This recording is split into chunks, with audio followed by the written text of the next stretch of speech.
संबंध। धृतराष्ट्र ने पहले श्लोक में अपने और पांडु के पुत्रों के विषय में प्रश्न किया था। उसका उत्तर संजय ने दूसरे श्लोक से 19वें श्लोक तक दे दिया। अब संजय भगवत गीता के प्राकट्य का प्रसंग आगे के 20वें श्लोक से आरंभ करते हैं। अथ व्यवस्थितान् दृष्ट्वा धार्तराष्ट्रान् कपिध्वजः प्रवृत्ते शस्त्रसम्पाते धनुरुद्यम्य पाण्डवः ऋषिकेशं तदा वाक्य मिदमाह महीपते।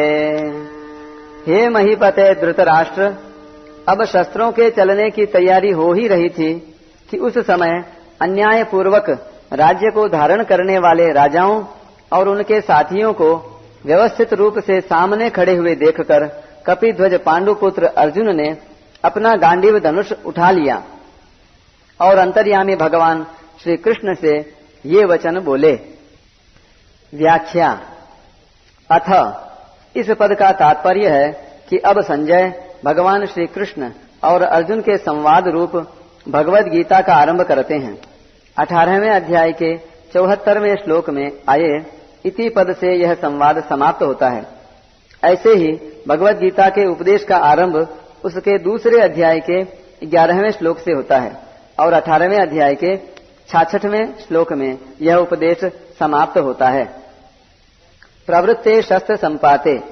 यद्यपि पितामह भीष्म ने युद्धारंभ की घोषणा के लिए शंख नहीं बजाया था, प्रत्युत केवल दुर्योधन को प्रसन्न करने के लिए ही शंख बजाया था, तथापि कौरव और पांडव सेना ने उसको युद्धारंभ की घोषणा ही मान लिया और अपने अपने अस्त्र शस्त्र हाथ में उठाकर तैयार हो गए।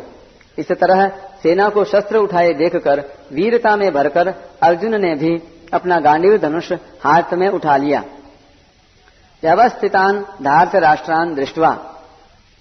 इन पदों से संजय का तात्पर्य है कि जब आपके पुत्र दुर्योधन ने पांडवों की सेना को देखा तब वह भागा भागा द्रोणाचार्य के पास गया, परंतु जब अर्जुन ने कौरवों की सेना को देखा तब उनका हाथ सीधे गांडीव धनुष पर ही गया। धनुरुद्यम्य।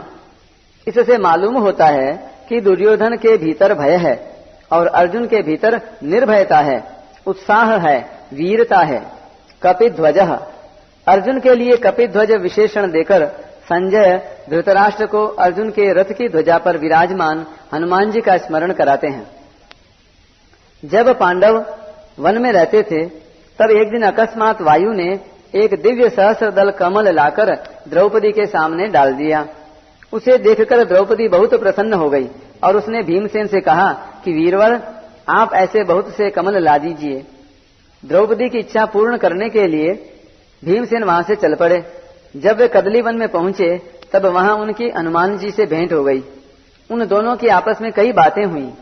अंत में हनुमान जी ने भीमसेन से वरदान मांगने के लिए आग्रह किया तो भीमसेन ने कहा कि मेरे पर आपकी कृपा बनी रहे।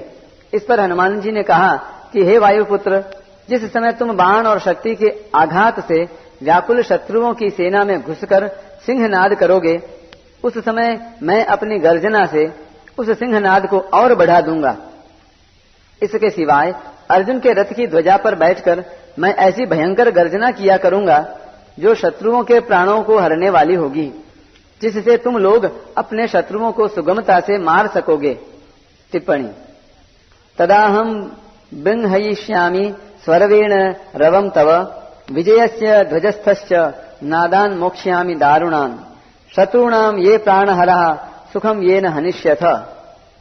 इस प्रकार जिनके रथ की ध्वजा पर हनुमान जी विराजमान हैं उनकी विजय निश्चित है। पांडवः।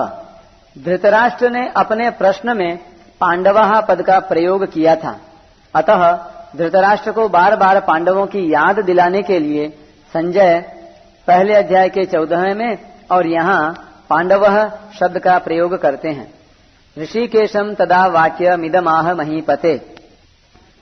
पांडव सेना को देखकर दुर्योधन तो गुरु द्रोणाचार्य के पास जाकर चालाकी से भरे हुए वचन बोलता है, परंतु अर्जुन कौरव सेना को देखकर जो जगत गुरु हैं, अंतर्यामी हैं, मन बुद्धि आदि के प्रेरक हैं, ऐसे भगवान श्री कृष्ण से शूरवीरता, उत्साह और अपने कर्तव्य से भरे हुए आगे कहे जाने वाले वचन बोलते हैं।